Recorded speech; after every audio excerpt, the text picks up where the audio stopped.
sulit menutup diri dari media sosial dan TV The coronavirus pandemic. COVID-19. yang bertubi-tubi melaporkan pandemi COVID-19.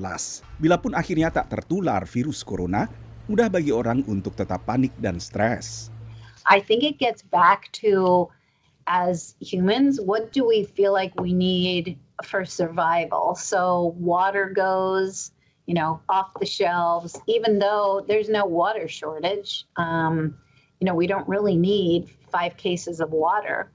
And yet the stores are now limiting you to maybe 1 case or 2 cases. Menurut psikolog, ada baiknya selektif terhadap sumber berita, lalu menjaga emosi agar tidak panik. Prepare yourself mentally. You need to be doing things like engaging in self-care. It's really important to keep to go to bed at the same time every night and wake up in the morning like if this was a regular work day. Don't treat this like a snow day. Still shower, get dressed, eat meals at the same time. Beruntung bagi banyak warga yang tetap bisa kerja dari rumah, sejak pusat kebugaran dan studio yoga dan semacamnya ditutup sebagai langkah preventif, banyak kegiatan kini bisa dilakukan dari rumah atau apartemen. Dari kediamannya di Washington DC misalnya, seorang jurnalis yang juga sedang belajar menjadi guru yoga memimpin kelas meditasi secara virtual lewat streaming. The intention was trying to create a sense of community and letting people know that they were not alone. That was first and foremost. Satu lagi keunggulan kelas online, instruktur bisa di satu negara dan praktisi di negara lainnya, asalkan mempertimbangkan perbedaan waktu. Guru yoga ini misalnya memimpin kelas dari Timur Tengah. It's actually an opportunity that we have no choice but to embrace. And you can put your attention on your fear, or you can put your attention on what's inside of you. And you will find that inside of you, underneath all the layers, is the freedom, is the love, is the ability to overcome.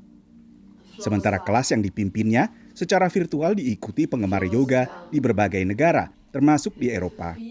It's a chance for us to look again at what we're doing daily, to maybe see where we can adjust things. Dengan demikian, semua orang bisa bersama-sama menjaga kesehatan fisik maupun mental tanpa meninggalkan rumah.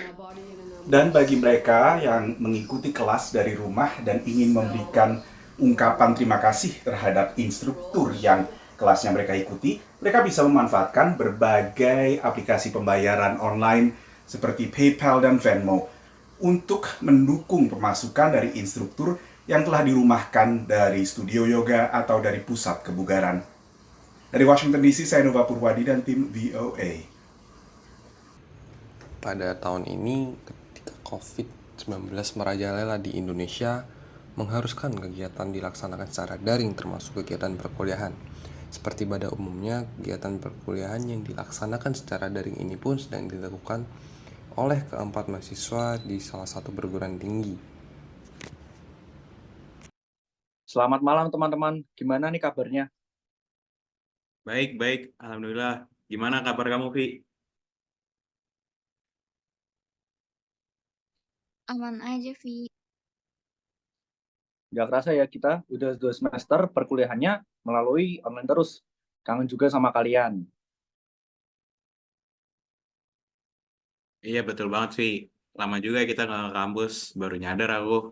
Kangen juga main habis kelas sama nyari makan sekitar kampus. Udah lama juga ya perkuliahan kita online kayak gini. BTW, kalian gimana? Sehat kan selama pandemi ini? Alhamdulillah sih, aku sehat-sehat aja. Alhamdulillah, aku juga sehat-sehat aja. Tapi denger ada virus yang lebih bahaya dari corona ini ya? Hah? Emang iya? Kamu tahu dari mana, Vi? Yang benar aja, Vi. Udah valid belum itu? Iya, tadi lewat di Instagram, Facebook, ada wabah baru yang lebih bahaya dari corona. Bahkan bisa jadi wabah ini menjadi wabah susulan setelah COVID-19. Nih, gue share linknya.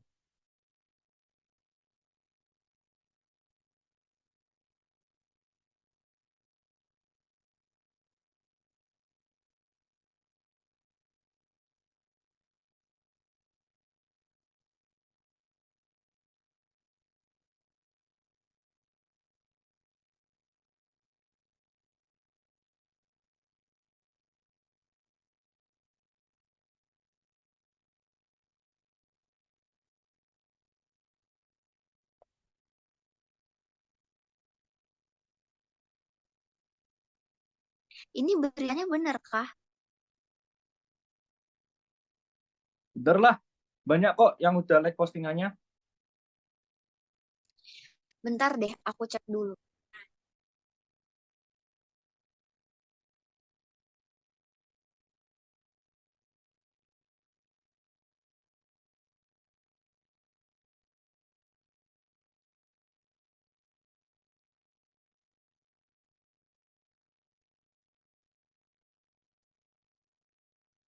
Enggak kok, Vi. Sejauh ini belum ada temuan terkait virus itu.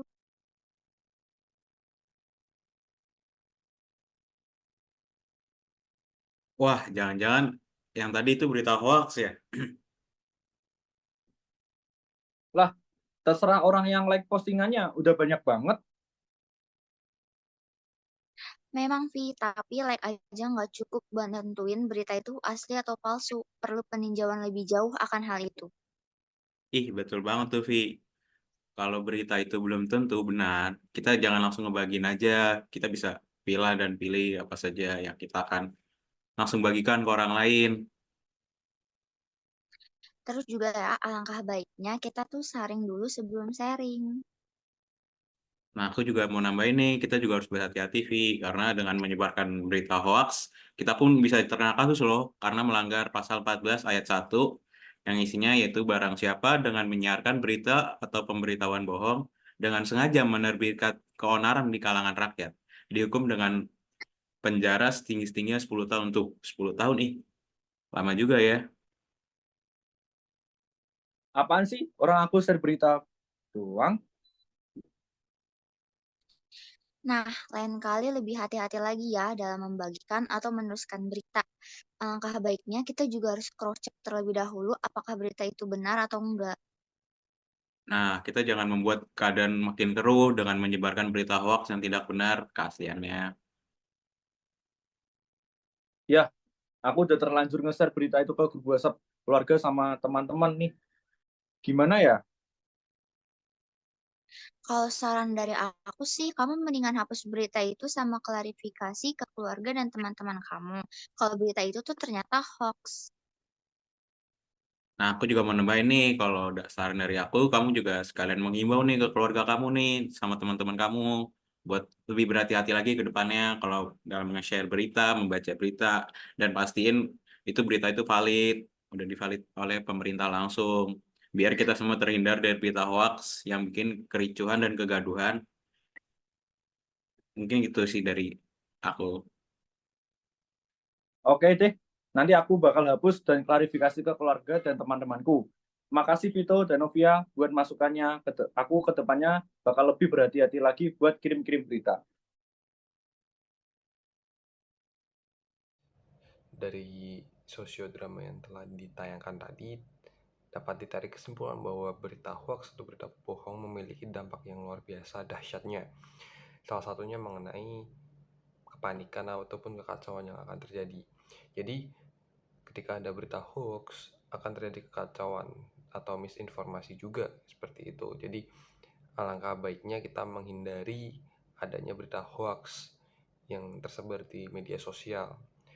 Mulai dari diri kita sendiri, yaitu dengan berpikir kritis maupun mencari informasi yang lebih terpercaya atau mendalam, ataupun kita dapat menyaring konten-konten atau informasi yang masuk ke kita untuk nantinya kita sebarluaskan kepada kerabat maupun teman-teman dekat kita.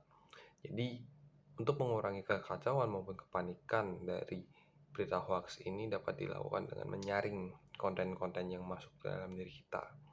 Dengan adanya sosiodrama tadi, kami harap dapat menjadi gambaran ketika kita bisa menyaring atau bisa menghindari adanya berita hoax yang tersebar di media sosial nantinya. Mungkin demikian yang dapat kelompok kami paparkan maupun tayangkan mengenai sosiodrama bahaya berita hoax. Kami akhiri. Assalamualaikum warahmatullahi wabarakatuh.